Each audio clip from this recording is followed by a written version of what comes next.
Hello बच्चों, नमस्ते। कैसे हैं आप सब लोग? उम्मीद है शानदार, जिंदाबाद, जबरदस्त होंगे। और बच्चों, यूपी पुलिस में 2 वैकेंसीज थी, आप सबको मालूम है। और इनका अब तक कोई वीडियो भी नहीं बनाया था, क्योंकि सबका ध्यान कांस्टेबल और एसआई की भर्ती पर था। आपका भी ध्यान था, क्योंकि अधिकतर बच्चे उसमें भी लगे हुए थे, वो भी एग्जाम आप लोगों ने दिया होगा। अब इस पे फोकस करने का समय आ गया है। हालांकि इसमें बच्चे कम हैं, संख्या कम हो सकती है, लेकिन पोस्ट ये भी उतनी ही जरूरी है। और जितने भी बच्चे इसमें लगे हुए हैं, उनका सीरियसनेस को देख करके हमें भी उनके लिए प्रयास करने हैं। तो अब इस पर आप देखेंगे कि आरडब्ल्यू आपके एग्जाम तक बहुत ही एक्टिव रहने वाला है। अगर मैं बात करता हूं कि कंप्यूटर ऑपरेटर और एसआई एएसआई की वैकेंसी, ये जो कंप्यूटर ऑपरेटर की इसमें वैकेंसीज हैं, इस बार काफी अच्छी वैकेंसीज हैं, 1352। और ये जो 537 वैकेंसीज हैं, इसमें एसआई और एएसआई की पोस्ट हैं। तो ये जो इसमें एएसआई बनता है, तो इनको तो केवल टाइपिंग चाहिए होती है। और जो एसआई बनता है, इनको कॉन्फिडेंशियल पोस्ट बोलते हैं, अर्थात गोपनीय विभाग। तो गोपनीय की होती है। एसआई की जो पोस्ट है, इसमें उनको स्टेनो पास करना होता है। तो ये सब बातें आपको पता होंगी। ये भर्ती आई थी मार्च में, और इनमें ट्रिपल सी वगैरह मांगा गया था, आपको सबको मालूम है ना। कंप्यूटर का सर्टिफिकेट इसमें मांगा जाता है। एग्जाम की जो घोषणा है वो बहुत पहले कर दी गई थी। तो बच्चों को ये भी स्पष्ट है कि अक्टूबर नवंबर में इसका एग्जाम होगा। तो हमारे पास 4-5 महीने अभी बहुत अच्छे से हैं। तो इसकी तैयारी के लिए पर्याप्त समय है।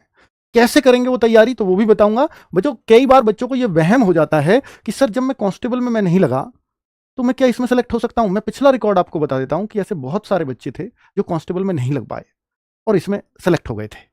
तो इसलिए ये हिम्मत तो कभी मत हारना कि मैं कांस्टेबल नहीं बन सका, तो ये तो मैं कभी नहीं बनूंगा, है ना। तो और इसके लिए बच्चों, अब क्या हम लोग करने वाले हैं, तो मैं वो भी बता करके चलूंगा। और देखिए, एसआई वाले बच्चे तो ऑलरेडी, ये एसआई का कंपटीशन और एक इसमें जो एसआई का कंपटीशन है, मैं तो हमेशा बोलता हूं कि अगर भैया आपने स्टेनो सीख ली और ये वाली एसआई की वैकेंसी आ गई, तो फिर इससे आसान धरती पर कुछ भी काम करना नहीं है। फिर ये एसआई निकालना बहुत आसान है। आप पिछली कट ऑफ जाकर के देखो, आपको पता लग जाएगा एसआई इतनी आसानी से बन जाते हैं।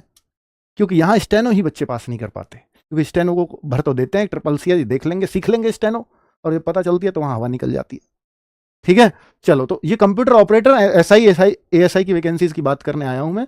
4 महीने का समय अभी बाकी है आपके पास। इसके लिए मॉक टेस्ट की बच्चे डिमांड कर रहे हैं, तो उसकी भी मैं बात करूंगा। इसके लिए प्रैक्टिस सेट्स की डिमांड कर रहे हैं, तो उसको भी मैं गिफ्ट के रूप में आपको दे करके जाऊंगा। कांस्टेबल में फेल होकर के भी बच्चे इसमें लेते हैं सिलेक्शन, और ये अधिकतर बच्चे वही होते हैं। अगर इनके पास ट्रिपल सी है, इनके पास कंप्यूटर का सर्टिफिकेट जो भी है, तो कंप्यूटर ऑपरेटर में आसानी से सेलेक्ट हो जाते हैं लोग, है ना।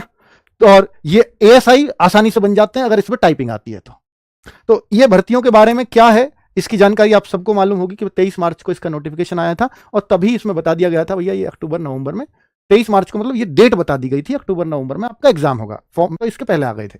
ठीक है, इसमें क्या क्या आता है एग्जाम में, आपको ये भी क्लियर होना चाहिए। जो कंप्यूटर ऑपरेटर की भर्ती है, उसमें क्या क्या आएगा, तो ये तो सबको क्लियर है, क्योंकि हम कोर्स भी पढ़ा चुके हैं। कंप्यूटर की 2-3 क्लास को छोड़कर बाकी सब चीजें कंप्लीट हो चुकी हैं ऑलरेडी इन बैचेज में। कंप्यूटर की 2-3 क्लासेस बची हुई हैं, वो 2-3 दिन में खत्म हो जाएंगी, क्योंकि कंप्यूटर यहां बहुत डिटेल में पढ़ाना पड़ता है। तो सामान्य ज्ञान 40 प्रश्न है, मानसिक सामर्थ्य और तर्क शक्ति यानी रीजनिंग आपकी 40 प्रश्न है, और यहां देखते हैं कंप्यूटर विज्ञान, यहां 80 प्रश्न है।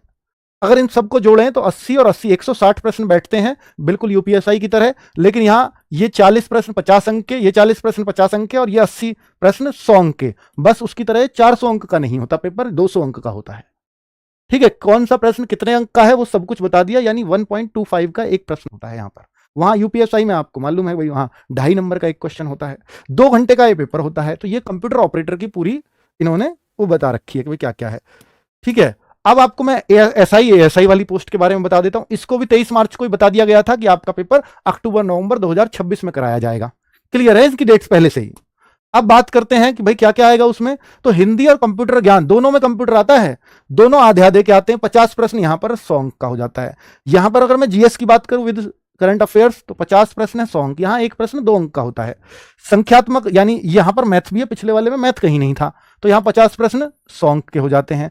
और वहीं रीजनिंग भी 50 प्रश्न है, 100 अंक की हो जाती है। तो आप कहो ये तो यूपीएसआई का जैसा पेपर हो गया। वहां मूल विधि आती है, यहाँ कंप्यूटर ज्ञान कर दिया। वहां हिंदी का एक पूरा अलग पार्ट है, यहाँ हिंदी के साथ कंप्यूटर ऐड कर दिया है। बस इतना ही अंतर है, बाकी सब एकदम ठीक ठाक है। तो 200 प्रश्न हो जाते हैं, वहां 160 होते हैं, 40-40, यहां 200 प्रश्न हो गए। अब 200 प्रश्न है तो जाहिर सी बात है समय भी ज्यादा होगा, तो यहां 2.5 घंटा दिया जाता है। कितना? 2.5 घंटा। भाई यूपीएसआई से ज्यादा प्रश्न पूछ रहे हैं, जहां मैथ रीजनिंग के 50-50 प्रश्न है, तो समय तो ज्यादा लगेगा ना। और एक क्वेश्चन 2 अंक का होता है। इससे ही आप एसआई बनते हो, इससे ही आप एएसआई बनते हो। समझ में आ गई है गोपनीय विभाग वाली? कॉन्फिडेंशियल वाली बात। और इसमें भी प्रत्येक विषय में ये कंडीशन है कि 35%, जैसे यूपीएसआई में कंडीशन है तो वैसे लाने पड़ते हैं। ओवरऑल 40% अंक होने चाहिए। ओवरऑल तो खैर कट ऑफ ही बनती है 40%, वो तो आ ही जाते हैं तभी सेलेक्ट होते हैं, लेकिन हर सब्जेक्ट में आपके 35% अंक होने चाहिए। क्या इसमें भी ये कंडीशन थी ऊपर? तो आप कहेंगे कि इसमें कोई इस तरह की कंडीशन नहीं थी कंप्यूटर ऑपरेटर वाली भर्ती में। ठीक है।